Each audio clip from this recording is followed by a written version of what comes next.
Anna Bergström was 19 years old when her older brother Carl told her to leave his property before the first snow. It was late September 1878 in Frost Hollow, Minnesota territory, and Carl had just married Ingrid Larsson, a woman who made it clear there was room for only one woman in that household. Anna's parents had died the previous winter from typhoid fever within 3 days of each other, leaving their 160-acre farm to Carl, aged 25, and expecting him to care for his younger sister. For 8 months, Anna had worked the farm alongside Carl, handling cooking, garden, livestock, dairy, while Carl managed field crops. They'd survived together, grieved together, kept the farm functioning. Then, Carl married Ingrid in September. Within 2 weeks, Ingrid established new household rules. She was wife and mistress of the house. Anna was unmarried sister who needed to find her own situation. Carl, more interested in marital peace than sibling obligation, agreed with his new wife. Anna could stay until October 1st, then she needed to go. Anna had no money. Carl refused to pay her for the 8 months of labor she'd provided, claiming she'd been compensated with room and board. She had no family willing to take her in. The nearest town was 6 miles away with limited work for single women. Marriage wasn't option. She had no prospects and refused to accept the first desperate man who'd take her simply because she was homeless. On September 28th, 3 days before her eviction, Anna discovered something that would save her life and prove Carl and Ingrid catastrophically wrong about everything. The barn on Carl's property, their parents' property, the barn Anna had helped maintain for years, sat on a slight rise at the edge of the farmyard. The barn was old construction, built 20 years earlier by the previous landowner. Standard Minnesota barn, 30 by 40 feet, dirt floor, stone foundation walls, rising 3 feet above grade. Anna was in the barn doing final chores when she noticed something odd about the dirt floor. In the back corner, the earth was softer than elsewhere. She'd walked across this spot thousands of times, but now, paying attention with desperation sharpening her senses, she realized the earth here was different, looser, slightly lower than surrounding floor. She took a spade and began digging experimentally. 6 inches down, she hit wood, removed more earth, found planks laid horizontally, pried one up, found a void beneath, a pit that previous owners had excavated under the barn floor and covered over, perhaps for root cellar storage, perhaps for other purposes. It didn't matter. What mattered was the pit existed, approximately 12 feet by 10 feet, dug 6 feet deep into the earth beneath the barn floor. Anna understood immediately what this meant. An underground room already excavated beneath a structure Carl controlled, but rarely entered. The barn had become Ingrid's domain. She'd taken over livestock care as wifely duty, entering the barn twice daily for milking. But the barn was large. The back corner where the pit existed was storage area for old equipment. Nobody had reason to examine that specific spot carefully. If Anna could convert the pit into livable space, she could stay on the property without Carl knowing. Live underground beneath the barn, while Ingrid and Carl assumed she'd left. It was insane. It was also the only option that didn't involve complete destitution. She had 3 days. 3 days to convert an underground pit into a space that could keep her alive through Minnesota winter, where temperatures routinely hit -30 degrees and blizzards could last a week. The pit was a remarkable starting point, 12 feet long, 10 feet wide, 6 feet deep.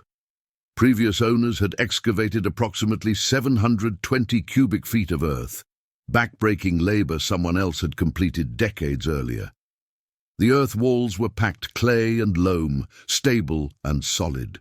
Being 6 feet underground meant the walls were naturally insulated by tons of earth. The space was dry, no groundwater seepage at this depth on this particular rise. But the pit was just a hole. Converting it to livable space required desperate ingenuity and brutal labor. compressed into 72 hours while maintaining appearance of normal activity when Ingrid was watching. Day 1. Access and structural improvements. She worked from midnight to 4 a.m., sleeping briefly before dawn chores. Cut one of the covering planks to create a hinged trapdoor 3 feet by 2 feet. The hinge was leather strips from old harness, flexible enough to allow opening but strong enough to support the plank's weight. She positioned the trapdoor in the back corner behind old wagon wheels and broken plow equipment that hadn't been moved in years. Someone would have to specifically search that corner to find the trapdoor, and even then it looked like normal floor planking. She reinforced the plank ceiling by adding additional boards scavenged from the collapsed chicken coop. The ceiling needed to support weight of someone walking above, needed to bear load without creaking or flexing noticeably. She positioned support posts at corners and midpoints, creating stability. The finished ceiling was double-layer planking with support structure, strong enough that someone could walk directly above her underground room without suspecting the void beneath. Day 2. Insulation and moisture control. The earth walls were stable but would shed dirt particles and absorb moisture. She needed barrier between earth and living space. She hauled hay bales down through the trapdoor, 60 bales total, each weighing 40 pounds. 2,400 pounds of hay carried down a trapdoor, 1 bale at a time, during 4-hour midnight work sessions. She stacked hay bales against all 4 earth walls, creating insulating layer 18 inches thick. The hay served multiple purposes. First, insulation. Trapped air between hay stalks provided R-value, preventing heat loss. Second, moisture barrier. Hay absorbed moisture from earth walls before it could reach living space. Third, structural support. Hay bales prevented earth walls from crumbling or collapsing. She built a sleeping platform from salvaged boards, elevated 18 inches above the earthen floor. The platform needed to be elevated because cold air settles. The floor would be coldest part of the space. Sleeping 18 inches up meant sleeping in warmer air. The air gap beneath the platform also prevented ground moisture from reaching her bedding. Day 3. Ventilation and supplies. This was critical and dangerous. An underground space with inadequate ventilation would kill her through oxygen depletion or carbon dioxide accumulation. She needed air exchange without creating obvious openings. She scavenged a 2-inch diameter metal pipe from broken stove equipment, drove it up through the earth at an angle, penetrating the barn floor behind stored equipment where it would emerge invisibly. The pipe was only 2 inches, but provided crucial air exchange. Carbon dioxide, being denser than oxygen, would accumulate at floor level and be pushed out through the trapdoor when she opened it slightly each night. Fresh air would enter through the small pipe continuously. She stole supplies with desperate efficiency. Every blanket she could carry from the house without Ingrid noticing, 5 quilts her mother had made, 3 wool blankets, 2 thick comforters. Every piece of warm clothing she owned, a water jug, a chamber pot for necessary functions, candles and matches wrapped in oilcloth to stay dry, a small knife, a fork and spoon. Everything carried down the trapdoor at midnight, hidden in the underground space, covered with hay if someone discovered the space unexpectedly. By October 1st morning, the underground room was ready. Not comfortable, not safe long-term, but survivable. She'd created an underground dwelling with insulated walls, elevated sleeping platform, ventilation, and basic supplies. All in 72 hours of secret midnight labor while maintaining normal daytime behavior. That morning, Anna loaded her few visible possessions into a borrowed wagon and drove away from the farm, while Carl and Ingrid watched with relief. She drove 6 miles toward town, waited until evening, then circled back in darkness. Hid the wagon in woods a mile from the farm, walked back across fields. Entered the barn through the side door Carl never locked, lifted the trap door, descended into her underground room, pulled the trapdoor closed above her, covered it with loose hay from below using a long stick. She disappeared. Carl and Ingrid believed she'd gone to town. The community assumed she'd found work or family elsewhere. Nobody knew she was living 6 feet underground beneath Carl's barn, surviving in a space 12 feet long and 10 feet wide, emerging only at night to use the necessary, to wash from the livestock water trough, to steal food from Carl's winter stores.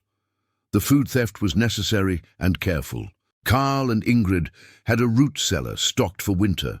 Anna would take 1 potato from a pile of 300, 1 turnip from a bin of 200, 2 cups of grain from a 50-pound sack, small amounts that wouldn't be noticed in aggregate supplies.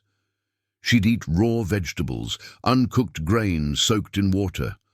Couldn't cook because fire meant smoke, meant discovery.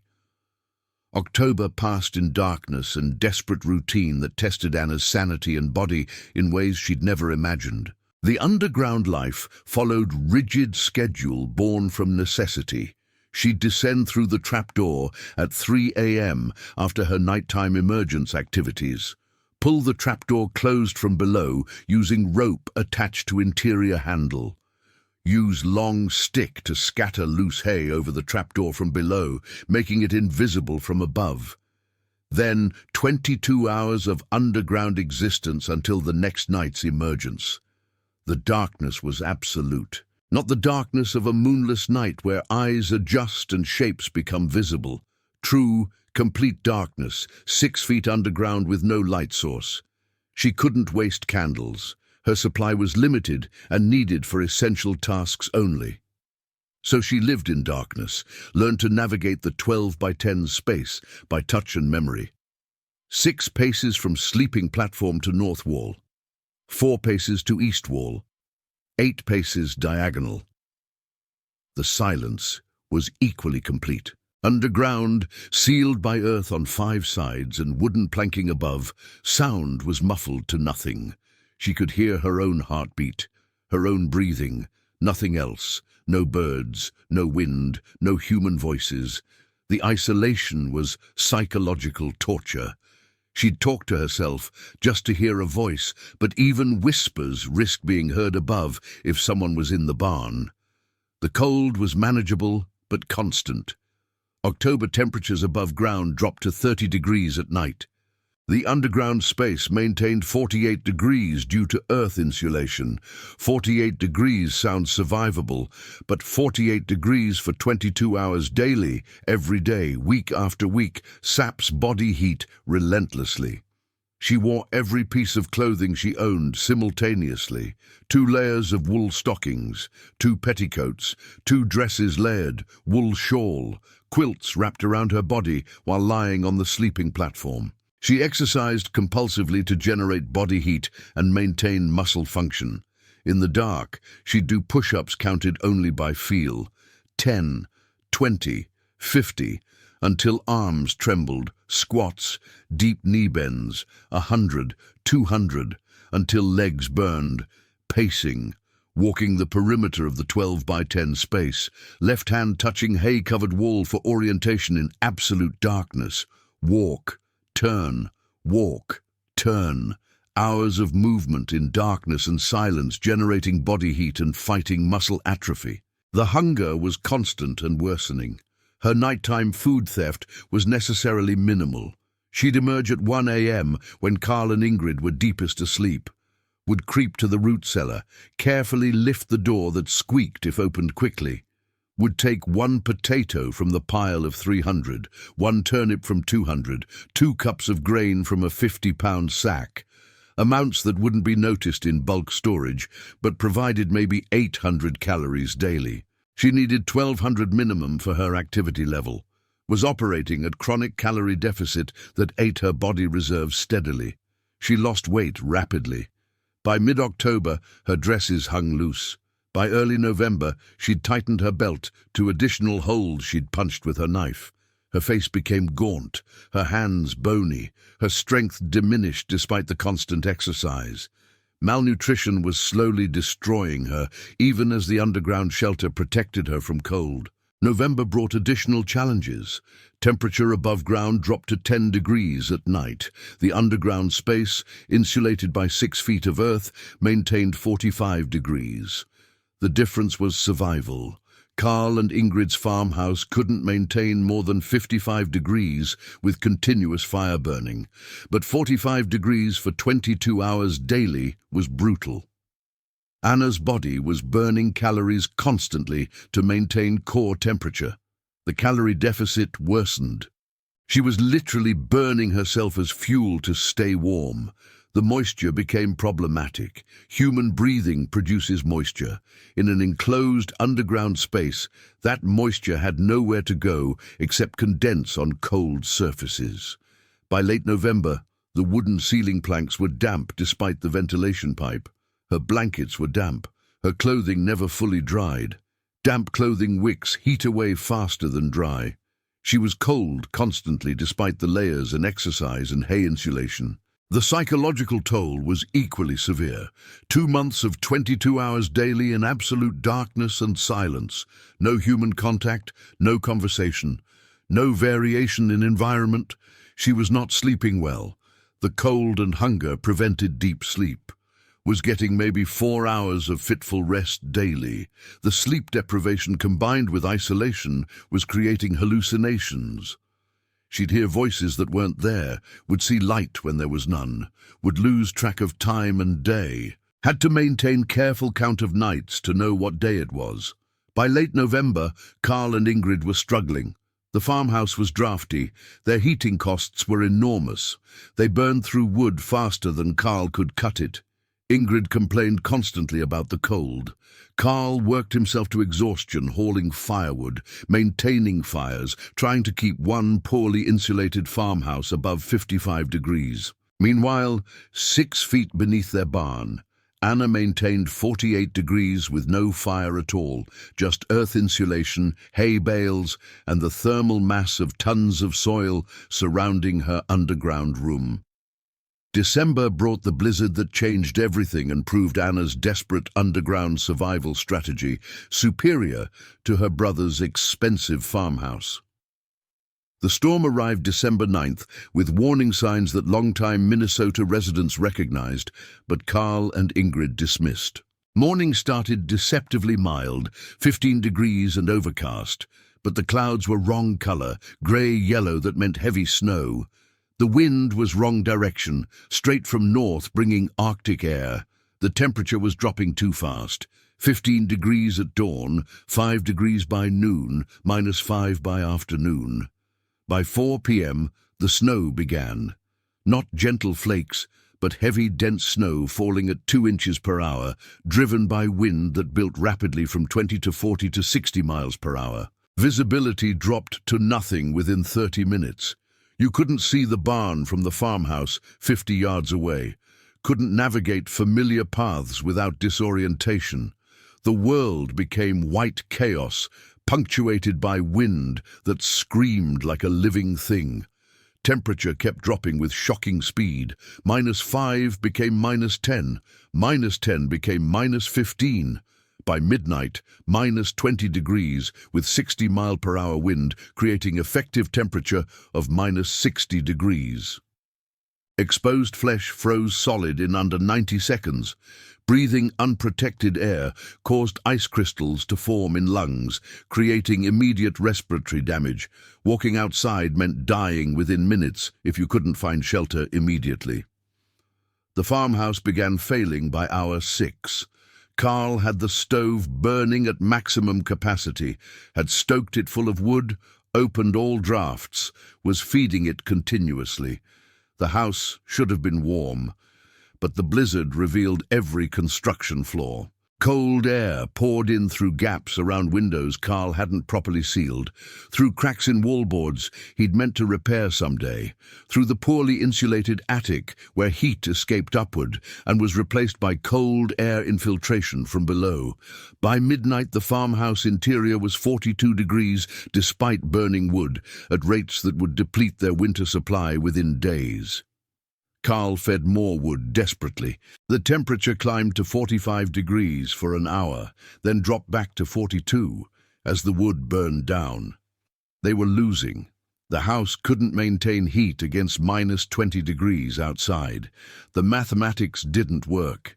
Ingrid began showing hypothermia symptoms by 2 a.m. She was confused, asking questions she'd asked 10 minutes earlier. Her speech was slurred. Her skin was turning greyish-blue, despite wearing every piece of clothing she owned and sitting directly beside the stove. Carl wrapped her in additional blankets, held her close, tried to share body heat. But he was cold too. Both of them losing the battle against cold that was seeping through every flaw in their expensive conventional construction. By dawn, December 10th, day 2, the farmhouse was 38 degrees inside. Carl was burning furniture, broke apart chairs his father had built, fed them piece by piece into the stove. The furniture burned faster than cordwood, provided less heat, was gone in 2 hours. He'd consumed half their winter wood supply in 18 hours, and the house was still dropping toward freezing. Ingrid was barely conscious by noon, severe hypothermia, core temperature dropping dangerously. She wasn't shivering anymore. That was a terrible sign. Shivering was body's mechanism to generate heat. When shivering stops, hypothermia is critical. Carl knew his wife was dying in a house that was failing catastrophically. He made desperate decision. Went to the barn to try creating emergency shelter. Maybe dig into hay bales for insulation. Maybe excavate frozen earth behind barn for windbreak. Any solution, because the house was death trap. Underground, Anna was uncomfortable but stable. She'd heard the blizzard start the previous afternoon, had known from the sound of wind through the ventilation pipe that this was major storm, had prepared by eating all the stolen food she had stored, knowing she couldn't emerge during the blizzard to steal more, had wrapped herself in all blankets, had exercised until body heat was maximum, had settled into her sleeping platform to wait out the storm. The blizzard didn't affect her underground space. The wind didn't penetrate 6 feet down. The temperature 6 feet underground was 45 degrees before the blizzard and 45 degrees during the blizzard. The tons of earth surrounding her maintained constant temperature regardless of surface conditions. She was cold. 45 degrees is cold. But she wasn't dying, wasn't hypothermic, wasn't at risk of freezing. The underground space she'd built in desperation was outperforming the expensive conventional farmhouse by pure thermal physics. On day 3 of the blizzard, she heard sounds above her, heavy footsteps in the barn. Carl's voice, not speaking to anyone, just making sounds of exhaustion and desperation, then sounds of digging, metal on frozen earth. Carl was trying to excavate behind the barn, trying to create some kind of shelter or windbreak, his mind breaking down from watching his wife die and being powerless to stop it.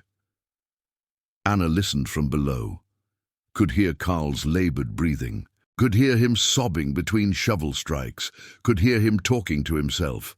Have to save her, have to do something, can't let her die, can't watch her die.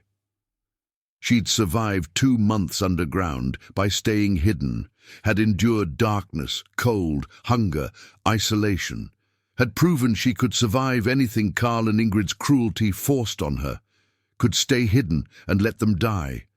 Let them face the consequences of throwing her out. Let Carl understand what it felt like to lose everything. But Anna wasn't cruel, wasn't vindictive, was just a 19-year-old trying to survive, and she couldn't listen to her brother, stupid, weak, dominated by his wife but still her brother, die from his own ignorance about thermal dynamics, while she possessed knowledge that could save him. She made the decision that would define the rest of her life, pushed open the trapdoor. Hay scattered, fresh air poured in. She climbed up into the barn, emerged from the floor like something from Carl's deteriorating mind made real. Carl was by the barn door, covered in snow, hands bleeding from trying to dig frozen earth with inadequate tools. He'd taken off his gloves to grip the shovel better. His fingers were frostbitten white. His face was frost-covered. His eyes were wild with hypothermic confusion and desperation. "Carl," she said quietly, voice hoarse from 2 months of minimal use. He spun around, stared at her, couldn't process what he was seeing, thought he was hallucinating. His dead sister.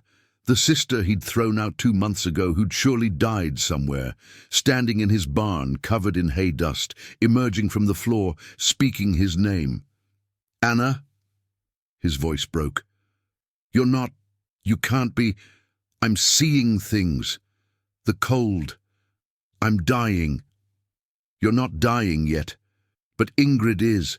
I can hear it in your voice. You both are. Your house is failing. I know. I can help." "How are you here? Where did you... We thought you left. 2 months ago, you left." "I never left. I've been here the whole time, living underground beneath your barn. Come, I'll show you. Bring Ingrid. The underground space is warm enough. You'll survive there." She led him to the back corner, showed him the trap door he'd walked over hundreds of times without noticing. Carl descended the ladder she'd fashioned from scrapwood, stepped into the underground space, and stopped completely, overwhelmed by what he felt. Warm air. Not comfortable warm, not pleasant warm, but survivably warm. Maybe 48 degrees. After spending 36 hours in a house that couldn't maintain 40 degrees, 48 degrees felt like summer. He could feel his fingers starting to thaw painfully. "You've been living here," he said, looking around the hay-insulated walls, the sleeping platform, the ventilation pipe, the hidden space his sister had created in desperation. "For 2 months, underground. While we thought you'd left, you've been here the whole time." "Yes. In darkness, in cold, alone. Living on what? How have you survived?" "Your root cellar. I've been stealing food at night. Not much, just enough to stay alive. Raw vegetables, uncooked grain. I couldn't cook because fire meant smoke meant you'd discover me." Carl climbed back up, ran to the farmhouse through the blizzard. The 60-second exposure nearly killed him, but he made it. Found Ingrid barely conscious on the floor by the stove that had burned out. The house was 34 degrees inside. She was dying. He wrapped her in blankets, picked her up. She weighed almost nothing, had lost so much weight from 2 months of inadequate Minnesota farm winter nutrition. Carried her through the blizzard to the barn, down through the trap door, into Anna's underground room. Anna had prepared the sleeping platform, had laid out all her blankets, took Ingrid's frozen body and wrapped it in layers of quilts and wool. The underground warmth, 48 degrees maintained by nothing but earth physics, began to work. Within 30 minutes, Ingrid's color started returning. Within an hour, the confusion cleared slightly. Within 2 hours, she was conscious and aware, stabilizing in an underground room beneath the barn, while their expensive farmhouse above had failed completely at its basic function of maintaining life. The 3 of them survived the blizzard in Anna's 12-by-10 underground space. 3 people in a room designed for one. They sat shoulder to shoulder, slept in shifts, shared the minimal food Anna had stored. It was cramped, uncomfortable, humiliating for Carl and Ingrid to be saved by the sister they'd thrown out to die. But they were alive in an underground room that maintained 48 degrees with no fuel consumption, while above them the farmhouse was 28 degrees, despite being sealed and supposedly insulated. The blizzard lasted 4 days total. Through all of it, the underground space maintained survivable temperature. The Earth's constant 45 degrees at 6-foot depth, combined with 3 people's body heat in an insulated small space, was enough. Basic physics was superior to expensive conventional construction. When the storm ended December 13th, Carl and Ingrid climbed out of the underground space Anna had created, climbed back into their farmhouse that was 28 degrees inside despite being sealed and insulated. Their winter wood supply was gone. Their furniture was partially burned. The house couldn't maintain heat.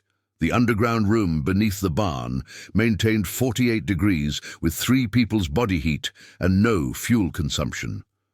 Carl stood in the barn looking at his sister, who'd survived 2 months underground while he'd thrown her out to die, who'd saved his life and his wife's life despite their treatment of her.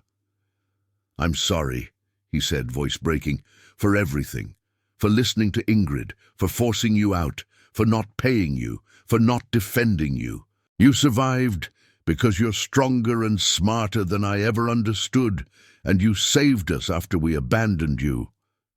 Anna could have been vindictive, could have thrown their cruelty back at them. Instead, she was practical. "The underground space proves earth shelter works. We should build proper underground dwelling for winter emergencies. This farm can support it, and I'm staying. This is my parents' farm too. I earned my place here." By spring, Carl had built a proper underground dwelling using Anna's design principles: larger space, better ventilation, proper entrance.